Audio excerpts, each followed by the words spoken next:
back to channel Todopedia, dan di video kali ini kita bakalan bahas satu topik yang cukup menarik, yaitu gimana sih prospek saham high dividend di tahun 2025. Apakah saham-saham yang bagi dividen dengan yield yang gede ini masih menarik untuk investasi di tahun 2025 atau sebaiknya ditinggalin aja? Itu kita bakalan bahas di video kali ini. Tapi seperti biasa, sebelum kita mulai, buat kalian yang belum subscribe, pastiin kalian udah subscribe dan juga tekan lonceng, dan kalian juga bisa kunjungi website gua investasi.todopedia.com dan TikTok Todopedia. Di situ gue juga banyak share konten-konten tentang investasi saham.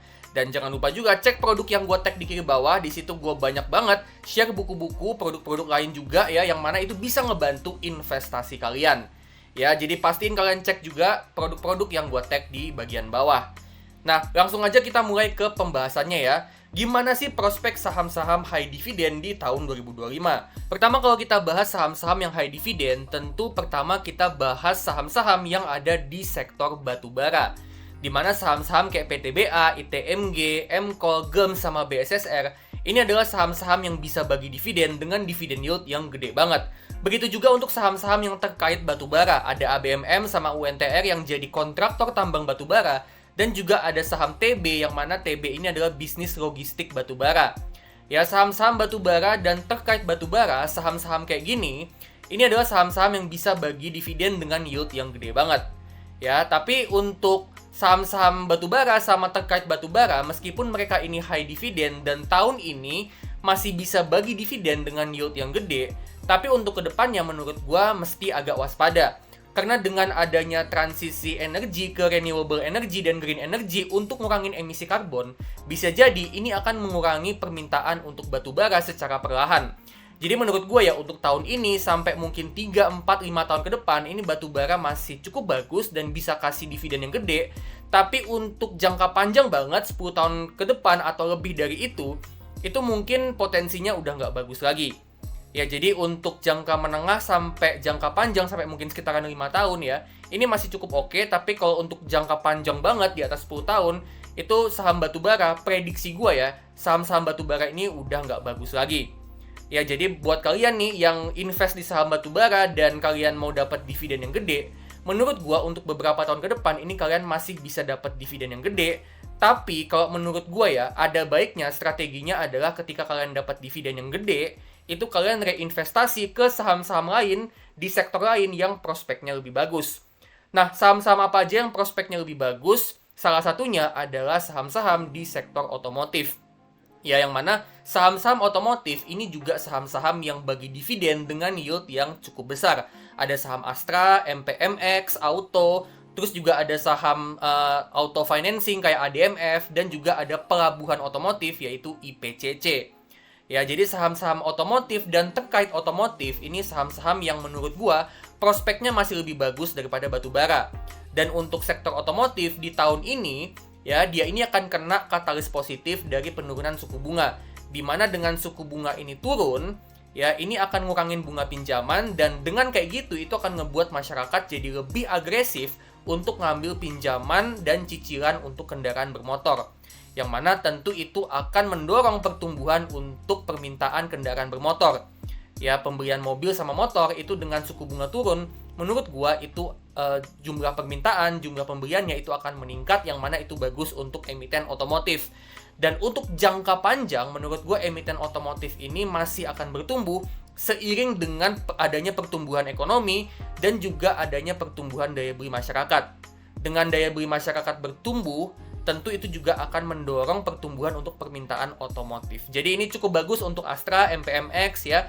Terus juga untuk bisnis financing auto kayak ADMF, ya, bisnis IPCC juga, ya, termasuk juga untuk komponen otomotif kayak auto sama SMSM.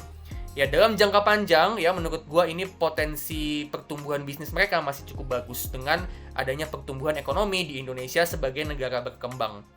Ya, dan dividennya juga cukup menarik ya. Astra, saham blue chip bisa sampai 10%, menurut gue ini menarik banget. MPMX juga 11%, IPCC juga bagus banget ya, 11-12%. Untuk Adira, ini 8-9%, tapi kedepannya dengan dia masih bertumbuh, menurut gue potensi dividennya ADMF ini masih cukup bagus. Dan juga untuk Auto sama SMSM, ya, bisnis komponen mobil, menurut gue ini juga masih bisa bertumbuh. Dan untuk SMSM ini daya tarik tersendirinya dari SMSM ini adalah dengan mereka ini sering banget bagi dividen interim ya, di mana dividen interimnya SMSM ini bisa sampai 2-3 kali gitu ya. Meskipun yieldnya kecil, tapi dengan kayak gitu kita bisa dapat pendapatan rutin dari dividennya SMSM. Ya, jadi sektor otomotif ini juga menurut gue di tahun 2025 cukup menarik dan potensi dividennya juga cukup besar. Nah, selain otomotif apalagi ada jasa energi, di mana untuk jasa energi ini gue mention spesifik satu saham, yaitu saham Elsa. Di mana saham Elsa ini kan saham perusahaan yang bergerak di bidang hulu migas ya. Elsa ini menurut gue dividennya cukup oke. Ya, dividen cukup oke dan juga valuasinya murah, dan juga kedepannya Elsa ini masih terus ngembangin bisnisnya dengan dia masih terus ngembangin kapasitas dari bisnis jasa energinya dia gitu ya. Dengan dia terus ngembangin bisnisnya, kapasitasnya terus bertumbuh, tentu potensi pendapatan dan labanya Elsa dalam jangka panjang ini masih akan terus meningkat ya. Dan juga Elsa ini mau masuk ke energi terbarukan, secara spesifik dia mau masuk ke jasa untuk geothermal. Jadi Elsa menurut gue masih cukup bagus, ditambah juga dengan dividennya yang cukup bagus dan valuasinya yang murah. Menurut gue ini juga bisa jadi salah satu opsi untuk investasi jangka panjang. Nah, terus juga kalau kita bicara soal saham dividen ya, selain dari bisnis energi dan otomotif, tentu kita nggak boleh lupa sama sektor perbankan. Ya, dimana saham-saham perbankan ini beberapa juga ada yang dividennya cukup menarik. Meskipun mungkin nggak semenarik batubara ya, batubara bisa sampai 10% lebih. Perbankan mungkin cuman sekitaran 5, 6, sampai 7%. Sampai mungkin ya maksimal banget 8%. Ya, tapi perbankan menurut gue dia ini kan backbone dari ekonomi suatu negara. Ya, dengan dia jadi backbone dari perekonomian, kalau ekonominya bertumbuh, ya, dan memang Indonesia ini sebagai negara berkembang, potensi pertumbuhan ekonominya masih cukup bagus di masa depan, saham-saham perbankan ini juga potensi pertumbuhannya masih cukup bagus di masa depan. Jadi meskipun saham-saham kayak BBRI ya 7-8% dividen yieldnya, BMRI cuma 6%, NISP cuma sekitar 5%, BBNI di 7%, ya. Ini dividen yield yang sebenarnya nggak setinggi batubara, tapi dengan potensi pertumbuhan mereka masih bagus, artinya ke depannya ya saham-saham perbankan ini potensi dividen yieldnya ini di masa depan masih akan terus meningkat. Ya, strategi investasi di saham-saham yang dividennya meningkat ini kita sebut dengan dividen growth investing. Jadi agak beda dengan dividen investing. Kalau dividen investing yang penting dividen yieldnya gede. Kalau dividen growth investing ya dividen yieldnya nggak harus yang gede-gede banget. Ya, bisa mulai dari yang kecil dulu 5-6% gitu ya, tapi dengan bisnisnya bertumbuh, seiring dengan dia bertumbuh ke depannya potensi dividen yieldnya masih akan terus bertumbuh. Gitu ya. Jadi mungkin sekarang kita start dari 6%, 7% yieldnya gitu ya, tapi seiring dengan dia bertumbuh mungkin bisa naik, bisa 8%, 9%, 9,5%, 10% dan seterusnya. Ya, jadi saham perbankan ini juga salah satu opsi yang cukup bagus untuk dividen investing di tahun 2025, tapi lebih spesifiknya lagi bukan cuma dividen investing untuk cari yield yang gede, tapi kita pakai strategi dividen growth investing di mana dividen yang nggak terlalu gede tapi seiring dengan bertumbuh bisnisnya gitu ya, potensi dividen yield ke depannya akan terus meningkat. Gak cuma itu aja, tapi di tahun 2025 ini dengan adanya tren penurunan suku bunga, itu akan mendorong pertumbuhan kredit. Ya, dengan suku bunga itu diturunin, itu akan ngebuat masyarakat itu jadi lebih agresif untuk ambil pinjaman, karena bunga pinjamannya berkurang. Nah, itu tentu akan ngebuat perbankan ini akan mengalami pertumbuhan kredit yang cukup besar, gitu ya, yang mana itu tentu jadi pendorong untuk pertumbuhan pendapatan bunga, dan tentunya itu juga akan menumbuhkan laba bersih dari perbankan. Selain itu juga dengan suku bunga turun, artinya bunga pinjaman itu turun, itu akan ngebuat kredit macet atau NPL dari perbankan itu akan berkurang, yang mana tentu itu akan ngebuat perbankan itu bisa ngurangin beban yang dipakai untuk pencadangan. Dan dengan begitu, itu juga bisa ningkatin laba bersihnya perbankan. Ya, dengan laba bersihnya naik, tentu ke depannya, terutama di tahun depan, potensi dividen dari saham perbankan itu juga bisa jadi akan lebih besar daripada tahun ini. Next, untuk sektor CPO, ya di sini gue mention satu saham yaitu TAPG, di mana dividen yieldnya ini cukup menarik ya, bisa di atas 10%. Nah, untuk saham CPO ini akan kena dampak yang cukup positif dari program biodiesel B40, yang mana biodiesel B40 itu adalah untuk bahan bakar biodiesel, itu akan terbuat dari 40% minyak nabati dan 60% solar, di mana sebelumnya itu adalah biodiesel itu programnya B35. Ya, artinya apa? Artinya kontribusi minyak nabati untuk biodiesel ini makin lama makin besar, yang mana tentu itu bisa ningkatin permintaan dari CPO. Ya, jadi saham-saham kayak TAPG ya, yang mana dividen yield-nya ini cukup bagus, ini menurut gue berpotensi akan cukup diuntungkan ke depannya.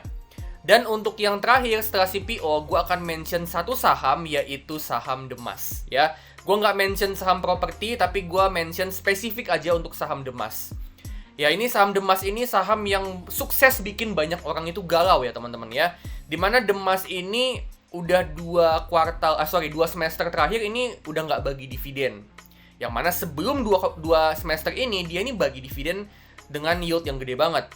Ya, ini menimbulkan tanda tanya nih di kalangan investor. Apakah Demas ini masih akan bagi dividen? Nah, kalau menurut gua tentu masih akan bagi dividen, cuman memang sementara mereka nggak bagi dividen supaya mereka bisa fokus untuk ngembangin lahan.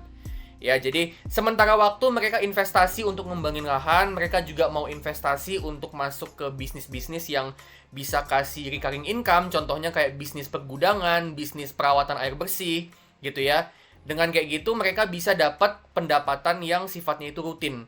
Ya, jadi mereka sementara ini mau investasi untuk pengembangan bisnis. Jadi kalau menurut gua bisa dimaklumi kenapa Demas ini nggak bagi dividen untuk sementara waktu. Ya, tapi dalam jangka panjang gue masih sangat optimis Demas ini masih bisa bagi dividen dengan dividen yield yang gede.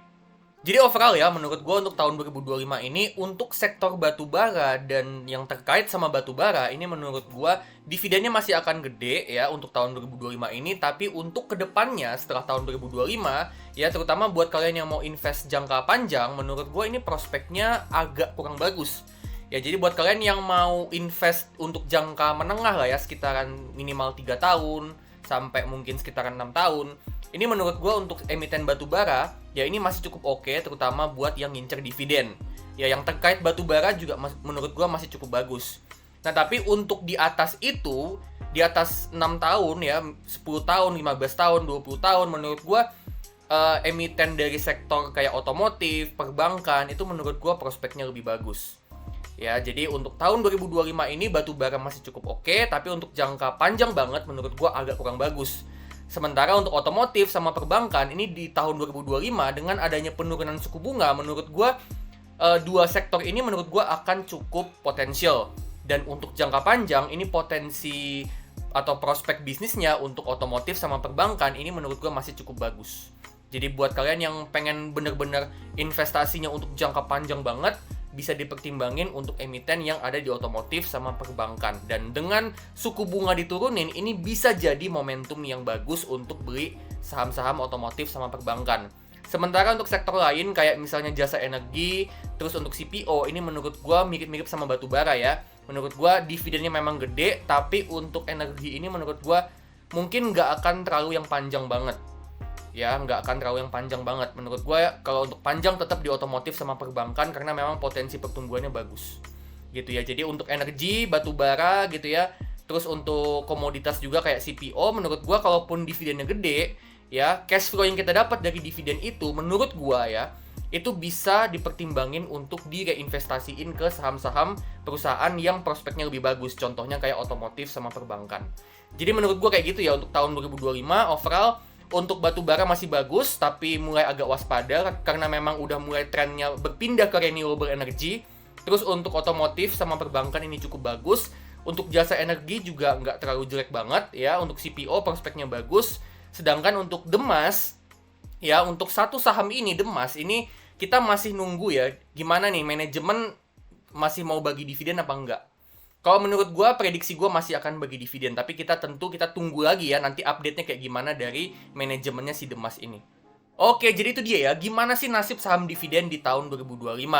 Nah, kalau misalnya kalian suka sama video ini, jangan lupa klik like, bagiin juga video ini ke teman-teman kalian yang mungkin belum tahu sama channel Todopedia. Dan kalian juga bisa kasih super thanks untuk ngebantu gue dan ngebuat gue makin semangat untuk bikin konten-konten yang menarik buat kalian. Disclaimer ya, kalau ada saham-saham yang gue sebut di sini, ini bukan perintah atau ajakan untuk jual beli, tapi video ini memang berisi analisa dan opini gue aja. Jadi cuman analisa sama opini. Dan sama sekali bukan ajakan untuk jual beli, bukan pom-pom atau yang lain sebagainya. Ya, dan pastiin kalian tetap do your own research dan keputusan itu 100% ada di tangan kalian masing-masing. Gue nggak bertanggung jawab atas apapun keputusan yang kalian buat. Oke, kalau gitu gue pamitan dulu dan sampai ketemu di video selanjutnya.